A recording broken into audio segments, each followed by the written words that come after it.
Welcome to Your Turn. Today we actually have a return for Your Turn. Doug Pizak sent me an email after we did our little Your Turn on how to mark your gouges here so when you sharpen them you know you're doing it correctly.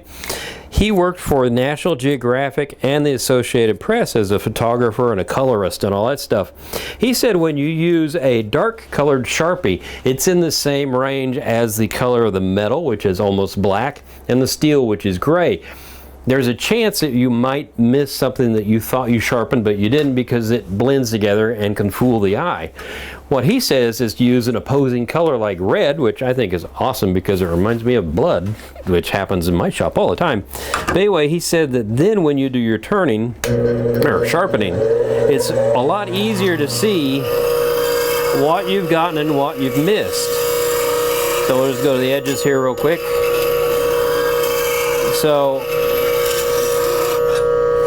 you can see right there, it's really nice and sharp and shiny, and it's super easy to see where I'm not cutting. So that's a pretty good tip.